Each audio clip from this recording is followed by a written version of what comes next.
ஆமையும் நரியும். ஒரு பெரிய காட்டுல ஒரு ஆமையும் நரியும் நண்பர்களா இருந்தாங்க. அந்த ஆமைக்கு அதோட கனமான ஓட்ட பிடிக்கல. இப்படி கனமான ஓடு இருக்கிறதால தான் தன்னால வேகமா ஓட முடியல. பறக்க முடியலன்னு வருத்தப்பட்டுச்சு.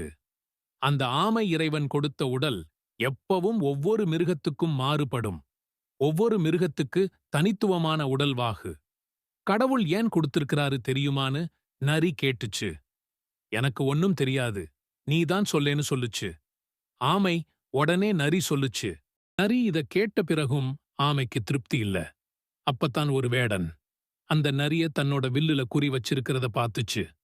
ஆமை உடனே அந்த நரிக்கு பாதுகாப்பா குறுக்க வந்து நின்னுகிடுச்சு. ஆமை வேட்டைக்காரன் விட்ட அம்பு ஆமையோட முதுகுல பட்டு கீழே விழுந்துருச்சு. இத பார்த்த நரி நேரா வேட்டைக்காரனை நோக்கி ஓடுச்சு.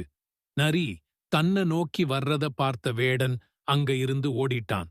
இப்ப பார்த்தியா, உன்னோட கனமான ஓடுதான் உன்னையும் என்னையும் காப்பாத்துச்சு. இதே நேரம் உன்னோட ஓடு இல்லைனா வேடன் விட்ட அம்பு உன்னை கொன்னு இருக்கும்.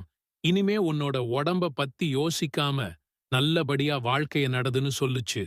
நரி நரி சொன்னது எல்லாம் உண்மைன்னு புரிஞ்சுகிட்ட ஆமை அதுக்கு அப்புறமா நல்லபடியா வாழ்ந்துச்சு. Thank you for watching. Don't forget to subscribe. Cooties.